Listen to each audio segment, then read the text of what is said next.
Magaling magpaamo ng wild birds. Pabor ba sa DNR ito? Alamin natin. Mapagpalang araw mga kahabi. Welcome po sa ating YouTube channel. At kung napadaan po kayo ay humingi ako ng favor. Please subscribe my YouTube channel, Olen Avery at iba pa. So ang topic natin dito sa channel nito ay regarding po sa buhay mag-iibon. Magaling magpaamo ang isa nating kababayan ng wild birds o yung mga buhay ilang. Pabor ba sa DNR ito? At alamin natin, isa nating kahabi na tinaguri ang Pinoy Bird Whisperer. Ewan ko kung napanood nyo na rin to or napakinggan nyo na po itong balita na to. At nais ko lamang pong i-share. May kakayahang magpaamo at makipag-usap sa mga ibon. Tara, alamin natin siya. Naitampok na rin ito sa kapuso mo, Jessica Soho. Nais ko lang ding pong i-share para ma-aware tayo sa ganitong hakbang. Sa ganitong hakbang na akala natin ay tama ang ginagawa natin. Ngunit meron pala tayong dapat gawin upang mapahintulutan tayo sa naging nakakahiligan natin sa pag-aalaga ng mga ibon. Tara, panoorin natin ito. Let's go, let's go! May lalaki mula Quezon Province na binansagang Pinoy Bird Whisperer dahil hindi lang daw niya kayang paamuhin ang mga alaga niyang ibon. Di umano, nakikipag-usap din siya sa mga ito. Sa isang tatik lang ng kanyang kamay, kaya na niyang mapalapit ang uwak. Ang galing talaga ng bagwis ko, aba. Pandiri, si Warrior. Marunong nang tawagin sa pangalan niya. Nakakatuwa naman. Ang ibong kakatil kapag siya'y sumipol, dumadapo na sa nakataas niyang mga kamay. Hinahalik-halikan pa siya nito. Guys, at iyan yung mga maaamo kong maya. Ang napakailap namang mga ibong maya, pumailan lang ang kanyang sipon.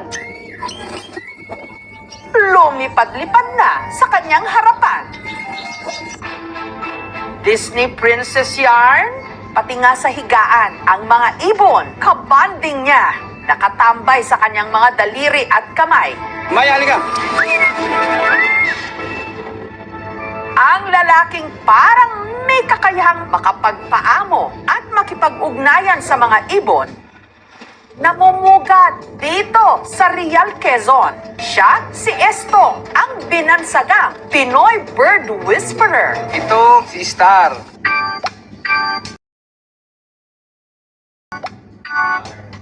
Si Maya. At si Mayo. Si Bagwis. Ang aking alagang uwak. Sa pitong alaga niyang mga ibon, ang pinakamalambing daw, ang maliliit at malilikot na mga ibong maya. At hindi rin daw siya iniiwan ng kanyang mga alaga sa ere. Sinasanay ko sila ng whistle. Para pag lumipad sila ng malayo, pag ito hinipang ko, rinig nila. Sana all pinabalikan. Paalala rin ni Estong, don't touch his birdie bagwis. Hindi mo pwedeng pakawalan kapag kasama yung ibang mga ibon kasi masyado siyang siloso at agresibo. Kahit yung kapwa niya uwak, magpaplano pa lang lumapit sa akin, sinasalubong na niyan. Siya talagang mayor sa lahat ng alaga ko. Sa lahat po ng ibong ko, ito si Bagwis ang pinakamabigat, mataba at pinakamatapang. Pero mabait at sweet naman pag nakuha mo yung ugali niya. At dahil laging init na init naman ang kingfisher na si Sky, araw-araw daw kung kanyang paliguan. Aplas-aplasan mo lang siya ng ganun, naiinitan din ang mga ibon. Ang kanyang mga ibon, spoiled pagdating sa pagkain. Ang pinapakain ko sa mga ibong ko ay cereal. Yung mga maya, bigyan mo lang ng palayan o kaya dinurog na bigas. Masaya na yan eh. Sa mga uwak ko, dog food. Ito yung cereal na tinitimpla ko para sa mga alaga kong ibon. Tinatakalan ko lang siya nung sasakto sa kanila para hindi naman nasasayang. Hanggat maaari yung tubig na ilalagay nyo ay yung maligamgam. Tsaka nilalagyan ko rin ng dextrose powder, kaunti lang, para makatulong na rin sa kanila anti-dehydration. Sa isang linggo baka nasa 450 naman yung gasto sa pagkain. Kaya si Estong gumawa ng reels. Ang kita niya rito, ang pinagkukuhanan niya ng panggastos ng kanyang mga alaga, pati na rin ng kanyang pamilya. Magwis! Awa! Meron akong video, kumita siya ng kulang-kulang 40,000. Pati yung anak ko napatalon, wow tatay, makakagraduate ako, makakaluwas na ako ng Maynila. Ang turing daw ni Estong sa kanyang mga ibon, hindi lang pets, kundi parang mga tunay na anak. Alas 4 ng madaling araw, dapat gising ka na kasi papakainin mo yung ibon.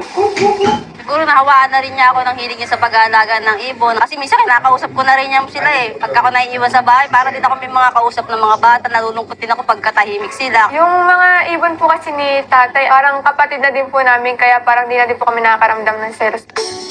Watch technician talaga si Estong, ang kanyang mga maya. Aba, bantay sarado siya sa kanyang pwesto. Habang nagre-repair ako ng relo, nandun sila sa tapat, nasa gilid, nasa ibabaw. Nakaka-amaze po sila. Wala po ng pagod. Nabibilib lang po ako kay kuya na napapaamo niya po yung ibon tapos hindi lumilipad ng malayo. Pag tinawag niya, isang tawag lang nalapit sa kanya. Nangihingi ng pagkain, tinutuka ako, nagagayat Yung iba nagsasabi, antingan daw ako. Pero sinasabi ko lagi sa kanila, wala akong anting, wala akong bertud, wala akong sikreto. Ang sikreto ko lang, mahal na mahal ko sila. Bahagi sila ng buhay ko. Gagawin ko ang lahat, mabuhay lang sila. Bata pa lang daw si Estong, lumaki ng kahalubilo ang mga ibon sa kagubatang sakop ng Sierra Madre. Wala po as in kaming kapitbahay. Kaya doon po nagsimula nang naging kaibigan ko, kalaro ko ay yung mga ibon sa kabundukan. Halos hindi ko po naranasan yung katulad ng mga iba bata naglalaro. Nakakatuwa naman, nakapulot ako ng ibon, oh. Dalawa sila, nakuha ko sa may damuhan, baby pa. Siguro nahulog dito sa puno kung saan pinalilipad ko ang mga alaga kong uwak.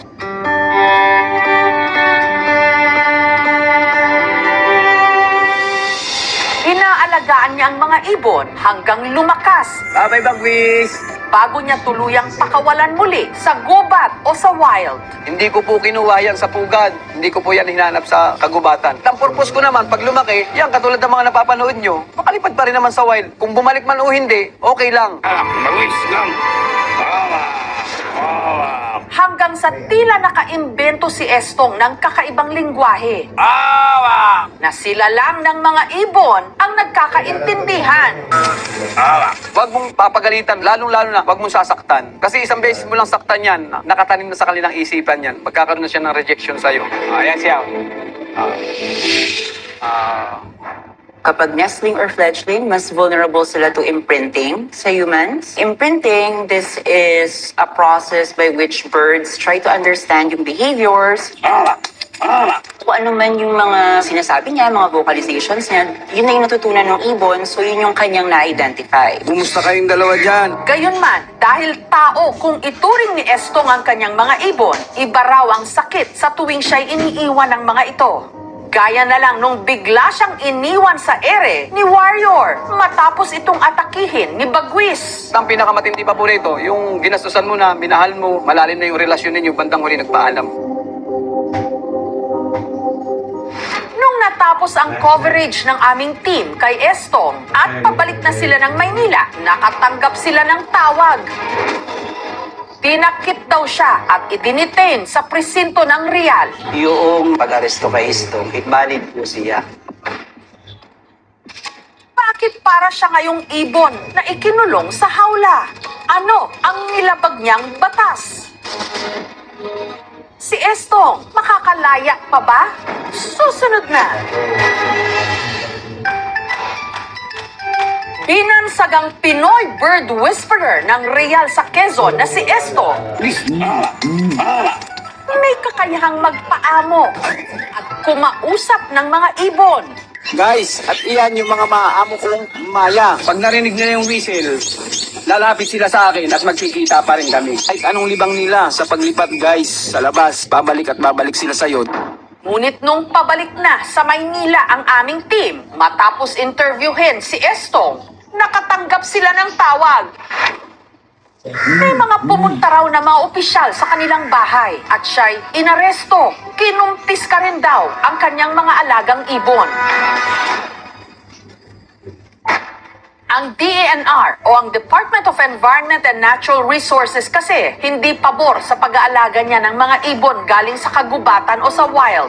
Outbreak sana. Iwanan ng issue sa At noon pa lang daw, binalaan na nila si Estong. yung first na pagpunta, the second time na pumunta, I think it is a reminder para sa kanya na better to comply things for purposes na malegalize yung kanyang undertaking. Yung nangyaring pag-aresto kay Istong, masasabi ko na valid po siya. Although pinupuri natin si Istong dahil siya may pagmamalasakit sa mga hayop, pero when it comes to caring the wildlife, nagkulang lang siya dahil kailangan din may permit. Ang pagkuha po ng permit para sa pag-aalaga ng mga buhay ilang, kagaya ng ibon, ay nakasalig sa Republic Act 9147 o yung tinatawag na Wildlife Resources Conservation and Protection Act. Doon sa penalties po pwede siyang mapatawan ng pagkakakulong. Depende sa kung anong klaseng hayop yung nakuha sa kanya. So kung ito ay nasa listahan ng mga critical na endangered species,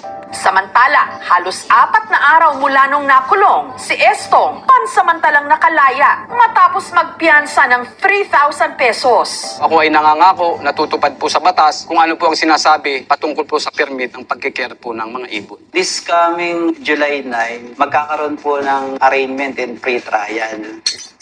Original sound ng mga huli ng ibon ang inyong naririnig. Sa totoo lang po, ang layunin ko naman talaga sa pagbablog ko ng mga ibon. Awareness na rin dun sa mga tao na nakakapulot ng mga baby ibon na walang kakayanan na buhayin ng kanilang sarili. Pero malaya man na, binibihag naman daw siya ngayon ng kalungkutan. Ang kanya raw kasing mga ibon, hindi pa rin ibinabalik sa kanya. Ibang-iba na yung atmosphere ng bahay namin ngayon. Talagang sobrang lungkot na po dahil wala na rin ako nakikitang mga ibong ko. Yung mga na-confiscate sa kanyang birds dahil na-turnover na sa DNR at meron naman ang DNR na Wildlife and Rescue Center, I think hindi na po mapapabalik sa kanya. Pag pinakawalan mo siya in the wild, di rin niya alam yung gagawin niya. Kasi hindi yun yung kinalakihan niya na setting. Hindi dapat basta-basta nire-rescue ang mga nakikita, lalo na yung mga sakit. Kasi hindi mo rin alam kung yung sakit na yun ay nakakahawa ba sa tao o nakakahawa sa domestic animals. Sa mga nakakapanood nun, aakalain nila na pwedeng-pwede ka mag-rescue or pa-imprint, mag-train ka ng mga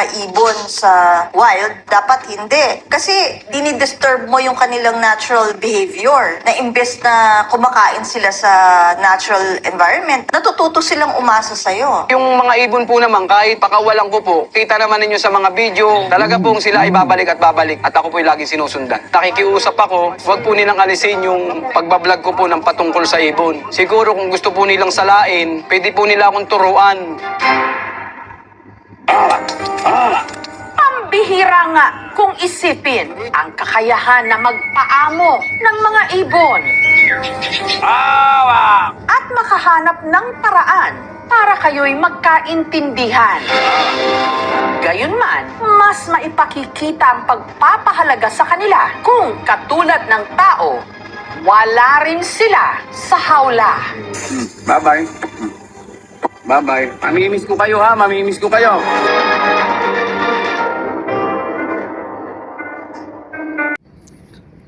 So, iyan po mga kahabi ang isang lesson to learn na naman sa ating mga mahihilig mag-alaga ng mga ibon, na alamin muna ang mga hakbang, rules and regulation ng DENR upang mabigyan tayo ng kaukulang permit sa pag-aalaga ng nasabing ibon. So, parehas naman yan, may mga punto. Doon sa kahabi natin na taga Real Quezon, ay siya naman po ay meron din punto na sa pag-aalaga ng ibon. Dahil napulot niya lang ang sisiw at kanyang napalaki. Tama po ang kanyang nais hangarin. Maganda po ang kanyang hangarin. Ngunit ang DNR din po ay meron din punto na kailangan ang mga buhay ilang, ang mga wildlife ay kailangan matuto sila kumain at mamuhay sa ilang. Dahil kung nasanayan natin, napakainin natin sila, ay pupunta na po sila sa atin at hindi na po yan maghahanap ng kanilang mga pagkain. So, para silang may mga nais na iparating sa atin. So, tayong mga nag-aalaga ng ibon, dapat binabalansa rin natin yung mga kalagayan or mga sitwasyon ng ating nangyayari sa kapaligiran. So kailangan mayroon tayo talagang kaalaman dahil ang sasapitin natin ay mayroon tayong kaakibat na kaparusahan pag tayo ay naging illegal possession ng mga endangered species. So mga hope, sa mga kahabi, hope mayroon tayong natutunan regarding po sa ating topic na sa magaling magpaamo ng wild birds, pabor ba sa DNR ito, ay meron tayong nakuhang kahit konting kaalaman patungkol po dito sa buhay ilang ng mga ibon. At kung nagustuhan nito kahabi, ay humingi ako ng favor, please subscribe my YouTube channel, Olen Aviary at iba pa. At maraming po salamat at shoutout po sa patuloy na sumusuporta sa ating YouTube channel, sa mga viewers natin, sa mga silent viewers, at nais ko rin pong i-shoutout ang kahabi natin na si Shaki O'Neil, shoutout po sa iyo, si Jerome Ramos, shoutout po, at si kahabi Alberto Ramos, shoutout din sa inyo, si Calexto Alibango Jr., si Ford Reyes Pino, shoutout po, si Pollard CTV, Ropero Sport, shoutout po sa inyo, Goal Gator Gang, shoutout po sa inyo. Kung hindi nyo po makontak kahabi Goal Gator Gang, ang numero na nailagay natin ay pakimessage na lang po direct sa messenger ng Gold Crest Local. Sila po ay tutugon sa inyong mga mensahe. Shoutout po sa inyo. At si kahabi Henry Landrito, shoutout po. Si 80529, shoutout po kahabi. Si Roque Yumol, shoutout po. Si Irene Sauro, shoutout po. At last but not the least, Outlook Philippines, shoutout po sa inyo mga kahabi. Sa si kahabi Rio Mendoza, shoutout po sa inyo. Maraming po salamat sa inyong suporta. Maganda talaga kahabi pag meron tayong kaalaman, karunungan sa pag-aalaga ng ibon. Kung papasukin natin ang buhay mag-ibon, ay alamin natin ang mga hakbang para hindi natin sapitin ang nangyari sa ating kahabi na maganda naman po ang kanyang hangarin. Maganda ang buhay pag may alagang ibon sa ating bahay. Maraming po salamat sa inyong pag-uunawa sa ating mga topic. Mabuhay and God bless. Thank you for watching.